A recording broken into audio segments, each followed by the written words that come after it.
저는 차갑게 식어버린 고인의 마지막 몸을 구석구석 정성스럽게 닦아내고 거친 삼배 수의를 입혀 저승길 노잣돈 대신 정성을 입혀드리는 염습사입니다. 30년 넘게 이 일을 하며 수천 명의 마지막을 배웅했습니다. 서울 영등포구 신길동에 있는 작은 장례식장부터 강남구 대치동의 호화로운 장례식장까지 고인의 마지막 순간을 함께 했습니다. 어떤 이는 자식들의 통곡 소리 속에 평온하게, 어떤 이는 억울함에 눈도 못 감은 채 뻣뻣하게 굳어 제 앞에 섰습니다. 하지만 오늘 영등포구 대림동 한 장례식장 작업대 위에 누운 이 노인을 본 순간 제 손은 경련하듯 떨리기 시작했습니다. 작업실 형광등 불빛 아래 드러난 그 얼굴을 보는 순간 숨이 목구멍까지 차올랐습니다. 30년 전 제 인생을 지옥불로 밀어넣었던 그 악마가 제 앞에 시체가 되어 누워 있었으니까요. 그놈의 비릿한 채취가 아직도 제 기억 속 어딘가를 찌르는 것 같아 숨이 멎을 것만 같았습니다. 30년간 잊으려 애썼던 악몽이 이렇게 다시 제 앞에 나타날 줄은 꿈에도 몰랐습니다. 연고자 없음, 고독사, 무연고망자입니다. 선생님, 오늘은 좀 서둘러 주셔야겠어요. 다음 일정이 있어서요. 25쯤 되어 보이는 어린 직원이 무심하게 건넨 서류를 본 순간 심장이 입 밖으로 튀어나오는 줄 알았습니다. 성명 김재수, 생년월일 1946년 3월 12일생, 사망일시 2024년 11월 9일 오전 6시, 추정 발견장소 영등포구 영등포동 쪽방촌. 그 지긋지긋한 세 글자가 제 망막을 찔렀습니다. 서류를 들고 있는 제 손이 후들후들 떨려서 종이가 바스락거리는 소리가 작업실에 울렸습니다. 30년 전 우리 어머니의 손을 잡고 야반도주에 우리 집안의 씨를 말려버린 바로 그 인간. 내 아버지를 술로 죽게 하고 어린 동생들을 길거리로 내몰았던 그 원수놈이었습니다. 작업실 안의 소독약 냄새가 갑자기 비릿한 피 냄새처럼 느껴졌고 제 앞에 시신이 당장이라도 눈을 떠 비웃을 것만 같아 등줄기에 식은땀이 흘렀습니다. 흰색 천으로 덮인 시신의 윤곽이 마치 살아 움직이는 것처럼 느껴져 한 발 뒤로 물러섰습니다. 선생님, 괜찮으세요? 직원이 걱정스러운 얼굴로 물었습니다. 네, 괜찮습니다. 잠깐 어지러워서요. 저는 애써 평정을 찾으려 했지만 귓가에서는 30년 전 아버지의 울부짖음이 들리는 것 같았습니다. 사실 그놈이 나타나기 전까지 우리 집은 경기도 부천시 소사구에서 소문난 화목한 집이었습니다. 1980년대 초반 연탄재 쌓인 골목길 사이 우리 집 대문 앞에는 늘 웃음소리가 가득했습니다. 어머니는 손재주가 좋아 겨울이면 직접 짠 털배자를 우리 삼남매에게 입혀주셨고 아버지가 퇴근할 때쯤이면 온 동네에 구수한 된장찌개 냄새를 풍기던 분이었죠. 우리 아들 나중에 커서 장군 되겠네. 엄마가 그때까지 맛있는 밥 해줄게. 제 손을 잡고 소사시장에 가시며 머리를 쓰다듬어 주시던 그 부드럽고 따뜻했던 손길. 어머니는 늘 분홍색 꽃무늬 앞치마를 두르고 계셨고 그 앞치마 주머니에는 제가 좋아하는 알사탕이 몇 개씩 들어 있었습니다. 저는 지금도 어머니가 가마솥에 손수 지어주시던 그 김이 모락모락 나던 고슬고슬한 흰 쌀밥 냄새를 잊지 못합니다. 아버지는 저녁이면 마루에 앉아 신문을 보시며 우리 큰아들, 오늘 학교에서 뭐 배웠어? 라고 물으시곤 했습니다. 그 평화가 영원할 줄로만 알았습니다. 하지만 1994년 그 악마가 나타나면서 모든 게 무너졌습니다. 제 아버지는 칼 같은 성격의 성실한 회사원이셨습니다. 부천시 원미구에 있는 작은 제조업체에 다니시며 22년을 한 직장에서 근무하셨죠. 매일 새벽 5시면 일어나 면도하시고 구두를 거울처럼 반들반들하게 닦으셨죠. 회색 양복에 곤색 넥타이를 매시는 모습이 참 근사했습니다. 가장이라는 건 말이다. 비바람이 불어도 집안을 지키는 든든한 기둥이어야 해. 라며 넥타이를 매시던 아버지의 뒷모습이 아직도 눈에 선합니다. 그 든든하던 등이 나중에는 소사구 범박동 달동네 골목구석 포장마차에서 소주병을 끌어안고 영수가 내가 어떻게 나한테 이러냐며 흐느끼는 초라하고 굽은 뒷모습으로 바뀔 줄은 꿈에도 몰랐습니다. 180cm가 넘던 아버지의 키가 점점 줄어들어가는 것 같았고 반듯하던 어깨는 안으로 말려 들어갔습니다. 아버지는 어머니가 떠난 날부터 이미 죽어가고 계셨던 겁니다. 매일 밤 혼자 중얼거리시던 아버지의 독백이 지금도 제 귀에 생생합니다. 김재수, 그놈은 건설업체 사장이라며 번지르르한 갈색 가죽 재킷에 금목걸이를 휘감고 우리 동네에 나타났습니다. 현대 그랜저 승용차를 끌고 동네를 휘저으며 아버지에게 접근했죠. 당시 우리 동네에서 승용차를 가진 사람이 몇이나 되었겠습니까? 동네 아이들이 다 모여들어 차를 구경할 정도였습니다. 형님, 사업 한번 크게 해보시죠. 형수님 같은 분을 이런 낡은 집에 살게 해서야 되겠습니까? 내가 좋은 자리 하나 알아봤는데 형님이랑 같이 해보시죠. 처음엔 아버지 친구라며 집에 찾아와 안방까지 차지하고 앉아 술을 마셨습니다. 테이블 위에는 양주병이 놓였고 그놈은 형님, 이거 수입품입니다. 비싼 거예요 하며 자랑했습니다. 형수님, 요새 미장원에 다니세요? 오늘따라 더 예뻐지셨는걸요?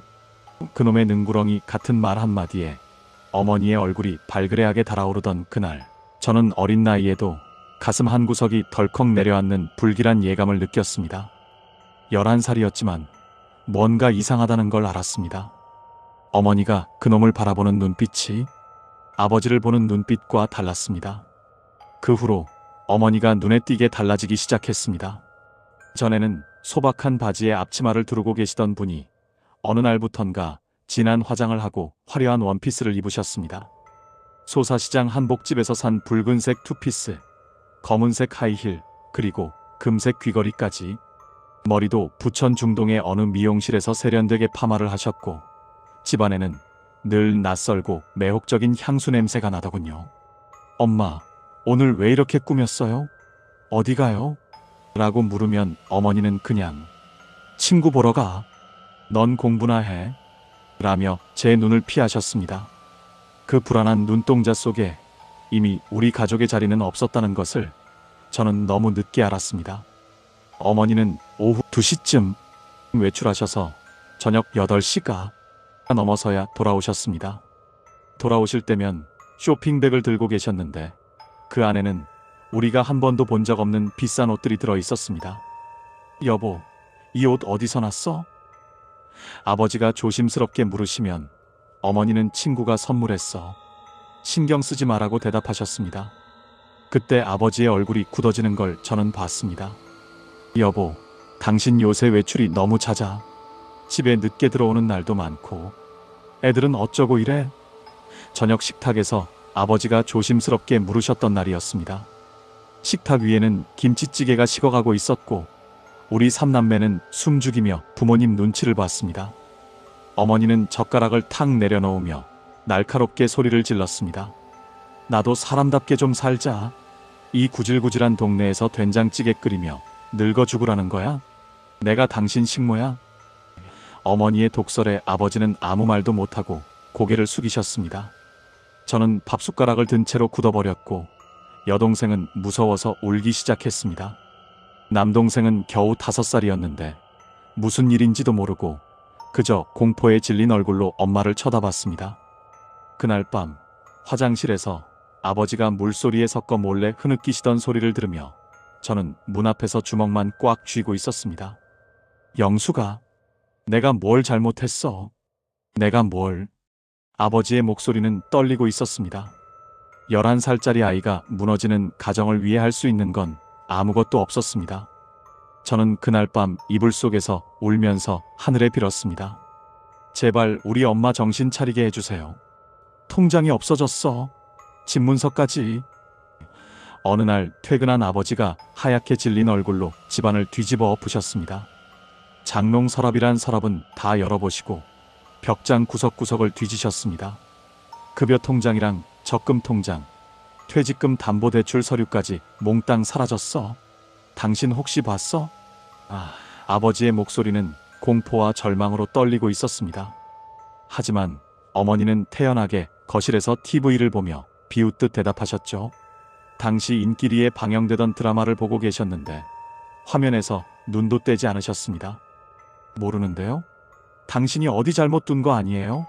내가 왜 당신 서류를 알겠어요? 그 태어남이 더 무서웠습니다. 사실 저는 며칠 전 어머니가 장롱 깊숙한 곳에서 낯선 통장 뭉치를 하얀 쇼핑백에 쑤셔 넣는 것을 본 적이 있었습니다. 학교에서 일찍 들어와 방문을 살짝 열었을 때였습니다. 어머니는 급하게 뭔가를 숨기시며 너 왜 벌써 왔어? 학원 안 가? 라고 물으셨습니다. 하지만 그게 우리 가족의 파멸을 부르는 소리인 줄은 미처 몰랐기에 입을 다물고 말았습니다. 그 침묵이 제 평생의 한이 되었습니다. 만약 제가 그때 아버지한테 말씀드렸다면. 하지만 11살 아이가 어떻게 알았겠습니까? 엄마가 정말로 우릴 배신하리라는 걸. 그날은 제 인생이 난도질 당한 날입니다. 1994년 11월 17일 목요일. 차가운 새벽 공기에 잠을 깨보니 집안이 기괴할 정도로 고요했습니다. 평소 같으면 새벽 5시 반이면 어머니가 부엌에서 아침 준비를 하시는 소리가 들렸는데 그날은 아무 소리도 없었습니다. 매일 아침 주방에서 들리던 도마 소리도 아버지가 세수하며 내뱉던 거친 숨소리도 없었죠. 뭔가 이상한 예감에 거실로 나가보니 어머니 방의 문이 활짝 열려 있었습니다. 옷장 안은 텅 비어 있었고 화장대 위에 놓여있던 어머니의 분냄새 나던 화장품들도 흔적 없이 사라졌습니다. 빨간색 립스틱, 하얀 화장크림통, 노란색 빛. 어머니의 흔적이 하나도 남아있지 않았습니다. 집안에 금붙이 하나, 돈 되는 물건 하나 남기지 않고 그녀는 그놈과 함께 증발해버린 것입니다. 냉장고 문에는 자석으로 붙어있던 가족 사진도 사라졌습니다. 작년 가을 소래포구에 놀러가서 찍었던 그 사진. 어머니는 그때 환하게 웃고 계셨는데 그게 마지막이었습니다. 아니야. 그럴 리 없어. 영수가. 안방 바닥에 주저앉아 짐승처럼 울부짖으시던 아버지의 손에는 쪽지 한 장이 들려 있었습니다. 노란색 메모지에 검은색 볼펜으로 휘갈겨 쓴 글씨였습니다. 미안해요. 더는 이렇게 못 살겠어요. 김 사장과 떠납니다. 애들은 친척 집에라도 맡겨요. 10수년의 세월을 함께한 남편과 자식들에게 남긴 게 고작 그 비수 같은 말이었습니다. 애들은 친척 집에라도 라는 표현이 제 가슴을 찢었습니다. 우리는 짐짝이었던 겁니다. 맡기면 되는 물건이었던 겁니다. 아버지는 그날부터 며칠간 식음을 전폐하고 어머니를 찾아 전국을 뒤지셨습니다. 부천경찰서, 서울 영등포경찰서, 인천 계양경찰서, 경찰서 문턱이 닳도록 드나들었지만 돌아오는 대답은 본인 의지로 떠난 거라 어쩔 수 없다는 차가운 말뿐이었습니다.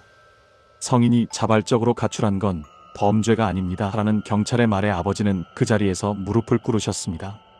제발요, 제발 찾아주세요. 우리 애들이 있어요. 하지만 돌아오는 건 냉정한 현실뿐이었습니다. 꺼봐. 그 여편 내 얼굴값 할 줄 알았어. 예쁜 여자 조심해야 한다니까. 김 사장이랑 벌써 인천 쪽에 살림 차렸다더라. 남편 돈까지 싹 다 긁어서 갔다며. 그 동네 부천시장 앞 슈퍼 아줌마들의 수군거림은 학교를 가는 제 등 뒤에 화살처럼 꽂혔습니다. 친구들은 저를 엄마 도망간 애라며 놀렸고 선생님조차 동정 어린 눈빛으로 저를 바라보셨죠. 담임 선생님은 힘들지? 선생님한테 언제든 말해라고 하셨지만 제가 무슨 말을 할 수 있었겠습니까? 그럴수록 제 가슴 속엔 어머니에 대한 그리움보다 그놈과 어머니를 향한 시커먼 증오가 자라나기 시작했습니다. 급식실에서 밥을 먹다가도 야, 너희 엄마 김 사장이랑 잘 산대? 하는 소리가 들렸습니다. 세상을 향해 문을 닫아버린 소년의 가슴엔 복수라는 칼날만 남았습니다. 저는 매일 밤 베개에 얼굴을 묻고 죽여버릴 거야. 꼭 죽여버릴 거야 라고 중얼거렸습니다. 아버지는 매일 밤 소사동 골목 어귀 포장마차에서 소주병을 끌어안고 사셨습니다. 내 엄마가 어떻게 이럴 수 있냐?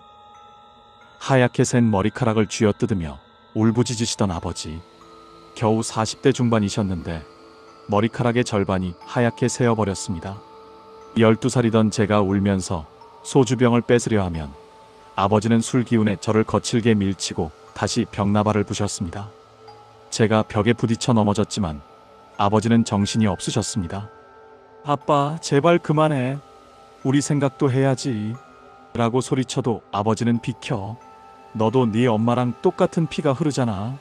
라며 모진 말을 내뱉으셨습니다. 그 말이 얼마나 아팠는지. 저는 엄마가 아니었습니다.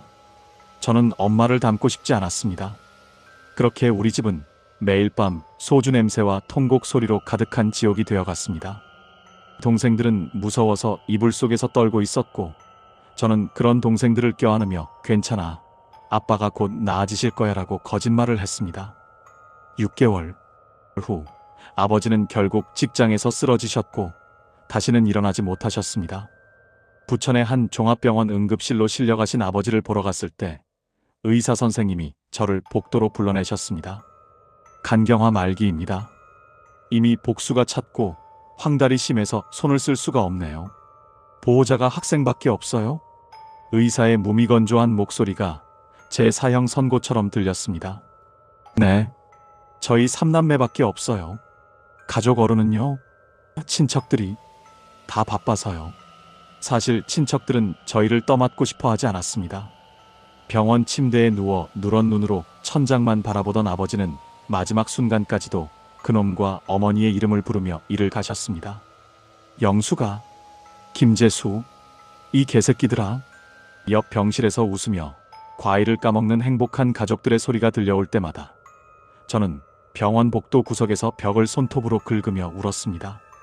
녹색 벽지가 제 손톱 밑으로 파여들어갔지만 아프지 않았습니다. 왜 우리에게만 이런 일이 생기는 거냐고 하늘에 삿대질을 했습니다. 왜요? 우리가 뭘 잘못했어요? 12살짜리 아이가 무슨 죄가 있어요? 아버지가 세상을 떠나신 후 저희 3남매는 뿔뿔이 흩어져 친척집을 전전했습니다. 저는 부천의 작은아버지 댁으로, 여동생은 인천의 고모네로, 남동생은 김포의 외삼촌네로 보내졌습니다. 에휴, 가엾은 것들. 우리가 좀 도와줘야지. 처음엔 다정한 척하던 작은 어머니도 한 달이 지나자 본색을 드러냈습니다. 야, 너희가 먹는 쌀이 얼만 줄 알아? 요새 쌀값이 얼마나 비싼데? 숙모 고생하는 거 안 보여? 이 밥상에 앉으면 반찬 투정은커녕 김치 한 조각 집어먹는 것도 눈치가 보였습니다. 사촌 동생들은 햄버거를 먹을 때 저는 구석에 앉아 있어야 했습니다. 너는 그냥 밥 먹어. 햄버거는 비싸잖아. 밤마다 다락방에서 동생들을 껴안고 오빠가 미안해, 조금만 참자라며 소리 없이 울던 그 밤들이 제 인생의 가장 추운 겨울이었습니다. 천장에서는 빗물이 새어들어왔고 겨울바람이 벽 틈으로 스며들어왔습니다. 이불은 얇았고 밤이면 너무 추워서 옷을 껴입고 잤습니다. 결국 16살이 되던 해 저는 학교를 그만두고 가방 대신 삽을 들었습니다. 부천 상동 쪽 아파트 공사장에서 잡부 구한다는데 일당이 세대. 가볼래? 동네 형의 말에 무작정 따라 나선 현장은 지옥 같았습니다.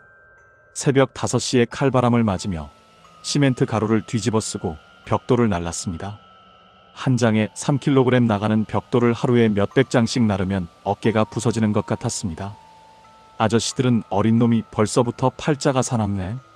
공부는 안 하고 뭐 하냐라며 혀를 찼지만 저는 일당 3만 원을 받아 동생들 문제집 한 권이라도 사줄 수 있다는 생각에 이 악물고 버텼습니다. 손바닥은 갈라져 피가 났고 밤마다 온몸이 두들겨 맞은 듯 아파서 잠을 이룰 수 없었습니다. 작은아버지네 다락방에서 파스를 붙이고 누우면 눈물이 저절로 흘러내렸습니다. 아빠, 저 잘하고 있는 거 맞죠? 형, 나도 학교 그만두고 부평공단 공장 갈까? 형 혼자 너무 힘들어 보여. 중학생이던 남동생이 울먹이며 물었습니다. 일요일 오후 부천역 앞에서 만난 동생은 너무 말라 있었습니다. 외삼촌 댁에서 밥을 제대로 못 먹는 게 눈에 보였습니다. 저는 동생의 뺨을 때렸습니다. 짝소리가 거리에 울렸습니다. 미쳤어? 너까지 공부 안 하면 우린 평생 이렇게 살아야 해? 죽어도 학교 다녀. 이 동생을 때린 제 손이 더 아파서 남몰래 화장실에서 주먹을 입에 넣고 울었습니다. 저도 학교에 가고 싶었습니다. 교복을 입고 친구들과 축구를 하고 싶었고 선생님께 칭찬받고 싶었습니다. 영어 선생님이 너 공부 재능 있는데 왜 학교 그만두냐고 하셨던 그 말이 아직도 귓가에 맴돕니다. 하지만 제 청춘은 그놈과 어머니가 남긴 빚을 갚는데 몽땅 저당 잡혀버렸습니다. 16, 17, 18. 제 10대는 그렇게 공사판 먼지 속에서 사라졌습니다. 야, 너희 엄마 소식 들었냐? 어느 날 작은아버지가 소주를 드시고 들어와 툭 던지듯 물으셨습니다. 제가 20살이 되던 해겨울이었습니다. 가슴이 철렁했지만 저는 무심한 척 아니요. 관심 없어요. 라고 대답했습니다. 그 김 사장 놈이 노름에 미쳐서 내 엄마 돈 다 날리고 다른 여자랑 인천 쪽으로 튀었다더라. 내 엄마는 지금 영등포 쪽방촌에서 병들어 골골댄다는데 참 꼴 좋다. 인과응보지 뭐. 그 말을 듣는 순간 가슴 속에서 시원함과 슬픔이 뒤섞인 비명이 터져나왔습니다. 찾아가서 침이라도 뱉어주고 싶었지만 제 안의 자존심이 저를 붙잡았습니다. 그녀는 이미 제 기억 속에서 지워진 사람이었으니까요. 하지만 밤에 잠을 청하면 자꾸 어린 시절 어머니가 떠올랐습니다. 제 손을 잡고 시장에 가시던 그 따뜻한 손. 그 손은 어디로 갔을까요? 20살이 되던 해 여름, 저는 운명의 장난처럼 부천역 지하상가에서 김재수를 마주쳤습니다. 여전히 번지르르한 옷을 입고 술에 취해 비틀거리던 그놈을 본 순간 제 이성은 마비되었습니다. 한때 외제차를 몰던 그놈은 이제 낡은 점퍼를 입고 비틀거리고 있었습니다. 이 개자식아, 당신 김재수지? 제가 달려들어 그놈의 멱살을 잡고 바닥에 내팽개쳤습니다. 당신 때문에 우리 아빠 죽고 우리 집안 풍비박산 났어. 죽어버려. 그 소리를 지르며 주먹을 휘둘렀지만 주변 사람들에게 끌려나갔습니다.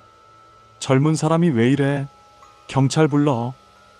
지하상가 상인들이 저를 떼어냈습니다. 그놈은 비겁하게 도망치며 저를 보고 낄낄거렸습니다. 누군 줄 알았더니 영숙이 아들이네. 크크크, 네 엄마 잘 있다? 그 한마디에 제 피가 거꾸로 솟았지만 사람들이 저를 붙잡고 있었습니다. 그날 밤 저는 인생 처음으로 소주 3병을 마시고 부천역 광장 벤치에 누워 통곡했습니다. 지나가는 사람들이 저를 쳐다봤지만 신경도 쓰이지 않았습니다. 아빠, 제가 복수도 제대로 못했어요. 저 무능해요. 제 20대는 오로지 그 두 사람에 대한 증오라는 연료로 움직였습니다.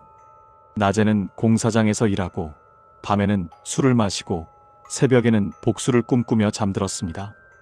밤마다 꿈에 어머니와 김재수가 나타나 우리 집 돈뭉치를 들고 비웃으며 멀어져 갔습니다. 저는 뒤에서 엄마, 가지마. 저 아저씨 따라가지마.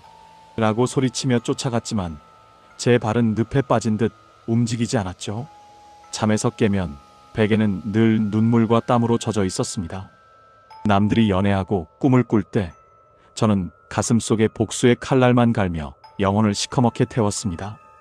그 미움이 저를 지탱하는 유일한 힘이었습니다. 언젠가 저 새끼들을 찾아내서.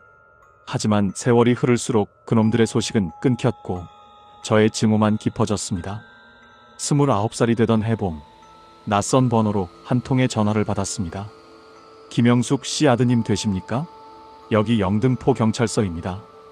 어머니가 돌아가셨는데 연고자가 전혀 없어서 연락드렸습니다. 10수년 만에 들은 어머니의 이름.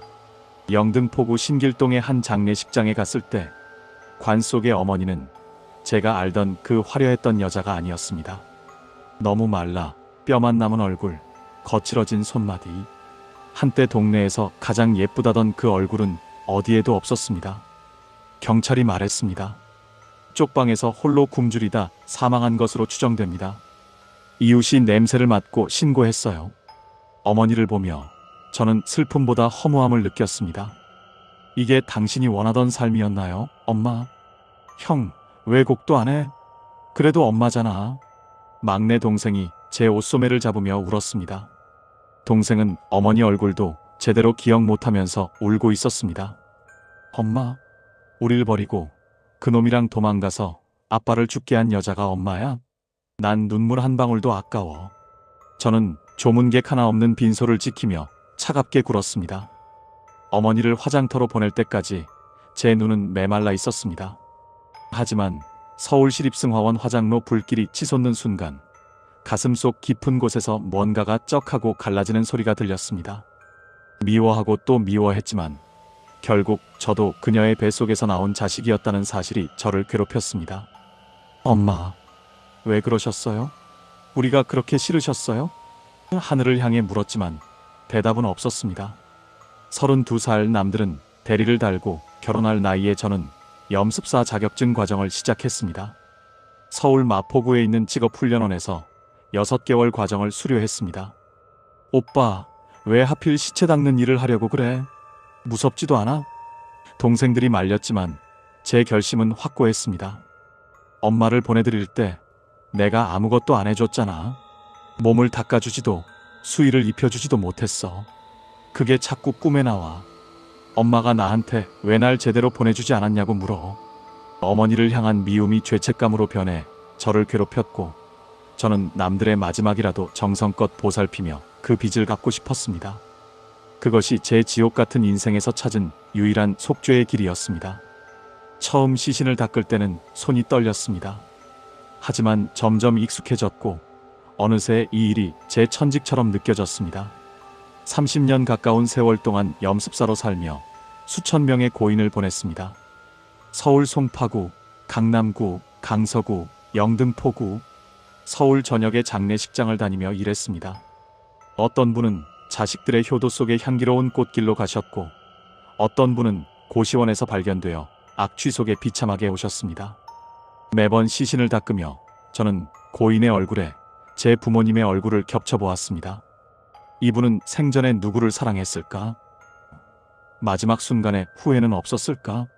죽은 자들의 굳게 담은 입술은 말이 없었지만 저는 그들의 차가운 피부를 만지며 제 마음의 상처도 조금씩 치유해 나갔습니다. 어느 날은 90대 할머니를 염습하는데 손주들이 할머니 사랑해요라며 마지막 인사를 하는 걸 봤습니다. 그 모습을 보며 저는 울었습니다.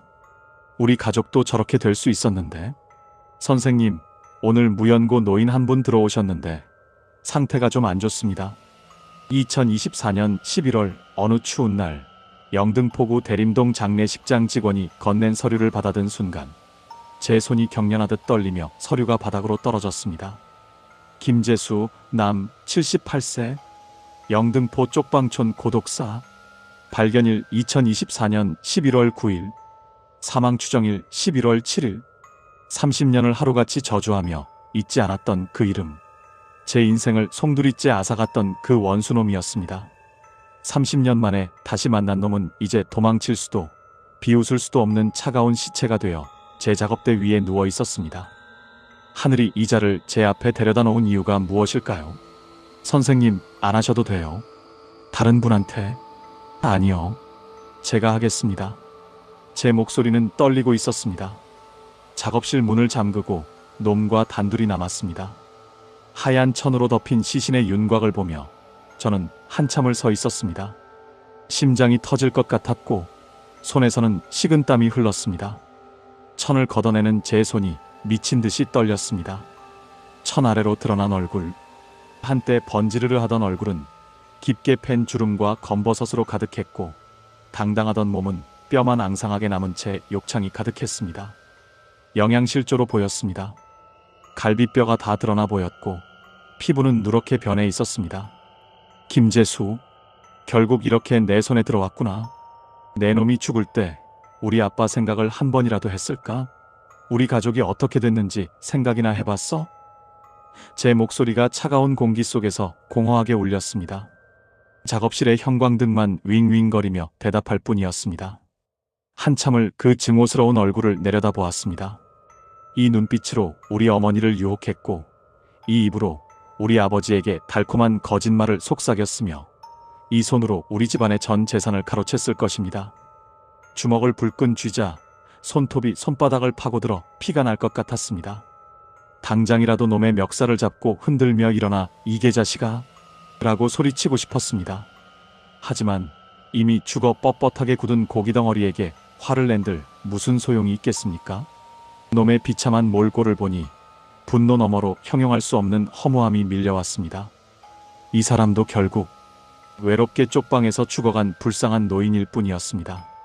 승리감도 복수의 쾌감도 없었습니다. 그저 공허함만 있었습니다. 저는 스테인리스 세면대에서 수건에 따뜻한 물을 적셔 놈의 이마부터 닦기 시작했습니다. 이 이마로 우리 엄마 꼬실 궁리나 했겠지. 사업한다며 아버지 속이고. 거친 수건이 놈의 피부를 스칠 때마다 제 가슴 속에 울화가 터져나왔습니다. 눈꺼풀을 닦고 코를 닦고 굳어버린 입술을 닦았습니다. 이 입으로 우리 가족 생명줄을 다 뜯어먹었지? 저 세상 가면 우리 아빠한테 무릎 꿇고 사죄해. 알았어? 꼭 사죄하라고. 그놈은 대답이 없었지만 저는 마치 살아있는 사람에게 하듯 저주와 욕설을 퍼부었습니다.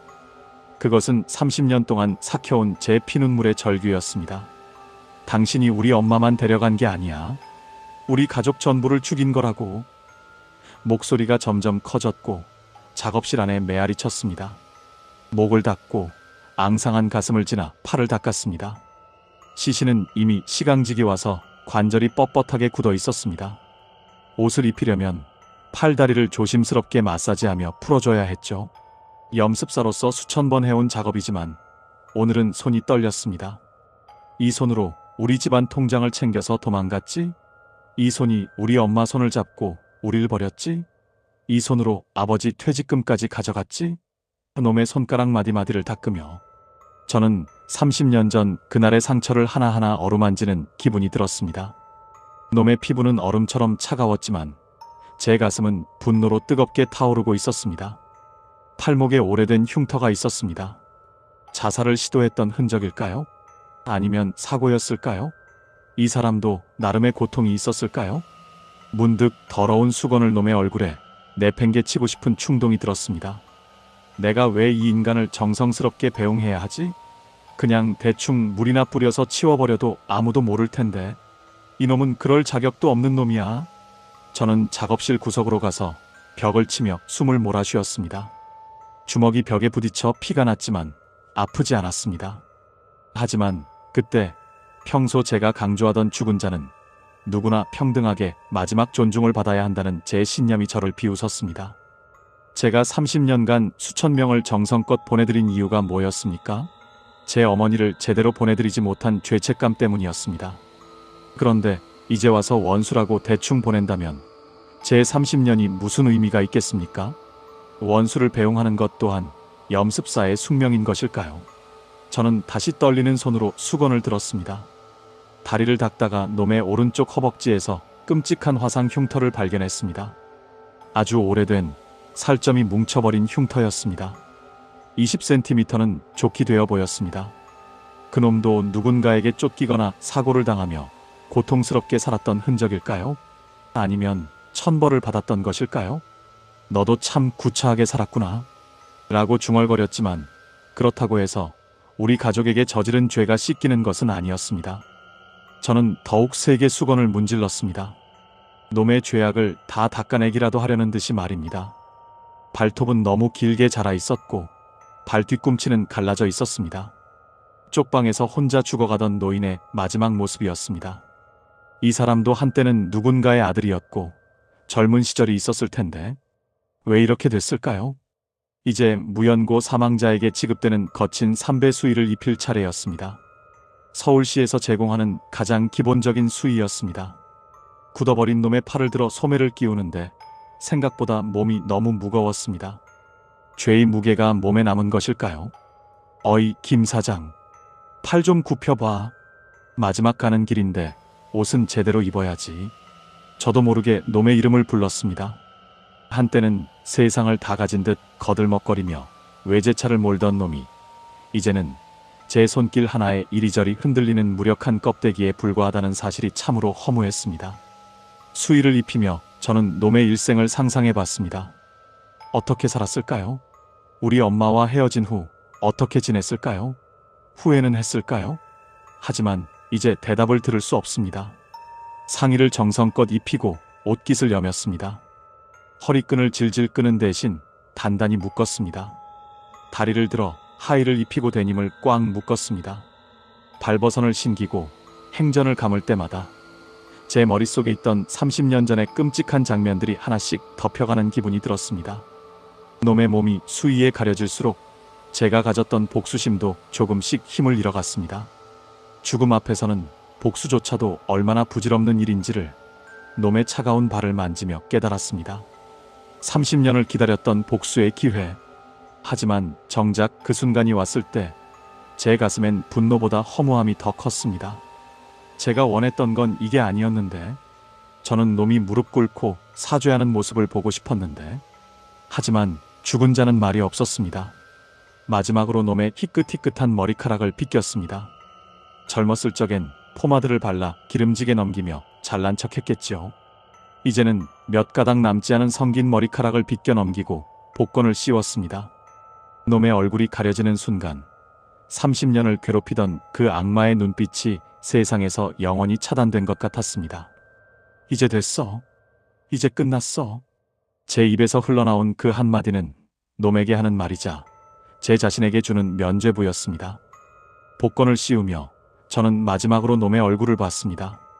편안해 보였습니다. 고통도 후회도 아무것도 없어 보였습니다. 그저 잠든 것처럼. 저는 한숨을 쉬었습니다.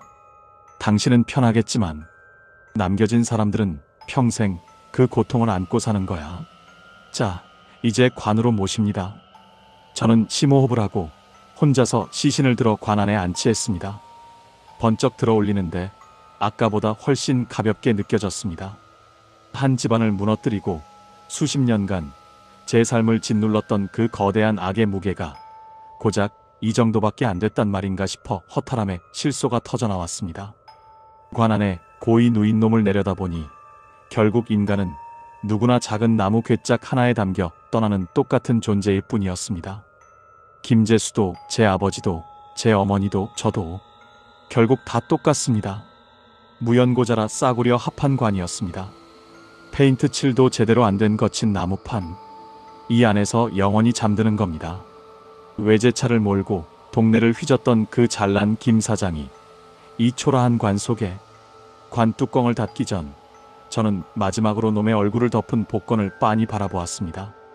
당신, 우리 엄마는 정말 행복하게 해줬나요? 아니면 우리 아빠 말처럼 이용만 하고 버린 건가요? 돈 다 쓰고 엄마도 버린 거예요? 대답 없는 시신을 향해 30년간 묻고 싶었던 질문을 던졌습니다.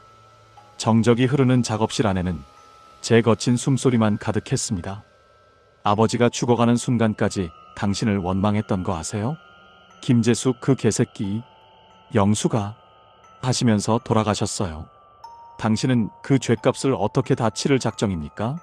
저승에서라도 제대로 벌 받으세요. 역시 대답은 없었습니다. 제 목소리만 텅 빈 작업실에 메아리 쳤을 뿐입니다. 저는 눈물을 닦았습니다. 언제부터 눈물이 흘렀는지도 모르게. 쾅, 쾅, 쾅. 관 뚜껑이 닫히고 못이 박히는 소리가 작업실 천장을 때렸습니다. 망치질을 하는 제 손이 떨렸습니다. 그 소리는 30년 전 부천 소사동 우리 집 대문이 닫히던 소리 같기도 했고 아버지의 관이 땅 밑으로 내려가던 소리 같기도 했습니다. 하지만 마지막 못이 박히는 순간 제 마음속 깊은 곳에서 뜨거운 무언가가 울컥 치밀어 올랐습니다. 분노도 슬픔도 아닌 설명하기 힘든 평온함이었습니다. 30년간 제 어깨를 누르던 증오의 돌덩이가 그 뚜껑과 함께 영원히 봉인되는 기분이었습니다. 저는 관을 쓰다듬었습니다. 이제 정말 끝이에요. 당신과 제 악연 여기서 끝입니다. 마지막 못을 받고 망치를 내려놓았습니다. 30년의 무게가 내려놓아지는 순간이었습니다. 오해하지 마십시오. 제가 이 인간을 용서한 건 결코 아닙니다. 우리 아버지를 사지로 몰아넣고 어머니를 나락으로 떨어뜨리고 저와 동생들의 소중한 청춘을 쓰레기통에 처박은 죄를 어찌 용서할 수 있겠습니까? 다만 이제는 더 이상 그를 미워하는데 제 소중한 인생을 쓰지 않기로 했습니다. 미워하고 원망하는 것도 결국 내 귀한 에너지를 갉아먹는 일이더군요. 저는 오늘 놈을 보낸 게 아니라 제 가슴 속에 괴물을 보낸 것입니다. 30년간 저를 괴롭혔던 그 분노, 증오, 복수심, 그 모든 것을 이 관과 함께 묻어버리기로 했습니다. 용서는 아닙니다. 그저 끝입니다. 제 인생에서 이 사람의 장을 닫는 겁니다. 장례식장 밖으로 나왔습니다. 영등포 하늘 서쪽이 핏빛으로 타오르고 있었습니다. 11월의 차가운 바람이 뺨을 스쳤지만 제 가슴은 이상하게 따뜻했습니다. 저 차가운 나무 괴짝 안에 들어간 인간에게 내 마음 한 조각도, 눈물 한 방울도 더는 내주지 않으려 합니다. 용서라는 거창한 말은 필요 없습니다. 그저 끝입니다. 30년을 이어온 이 악연의 실타래를 제 손으로 직접 잘라냈다는 사실에 안도하며 저는 깊은 숨을 들이마셨습니다. 서울의 매연 섞인 공기였지만 그 어느 때보다 맑게 느껴졌습니다. 오늘 밤은 30년 만에 처음으로 악몽 없이 잠들 수 있을 것 같습니다. 저는 휴대폰을 꺼내 동생들에게 문자를 보냈습니다. 다 끝났어. 이제 우리 앞으로만 보고 살자. 그놈의 오물을 제 손으로 닦아낸 오늘, 저도 제 가슴 속에 깊숙이 박혀있던 녹슨 가시를 비로소 뽑아냈습니다. 30년을 박혀있던 그 날카로운 가시를 뽑아내니 선혈이 낭자하고 살점이 떨어져 나가는 듯 아팠습니다. 하지만 시원했습니다. 흉터는 남겠지만 이제 더 이상 곰지는 않겠지요. 제 손에 묻은 놈의 흔적을 씻어내며 저는 비로소 진정한 어른이 된 것 같은 기분을 느꼈습니다. 장례식장 화장실에서 손을 씻으며 거울을 봤습니다. 62살의 제 얼굴이 거울에 비쳤습니다. 주름투성이 얼굴 백발. 하지만 눈빛만은 30년 만에 처음으로 살아있었습니다. 수고했어, 나 자신. 거울 속 제게 말했습니다.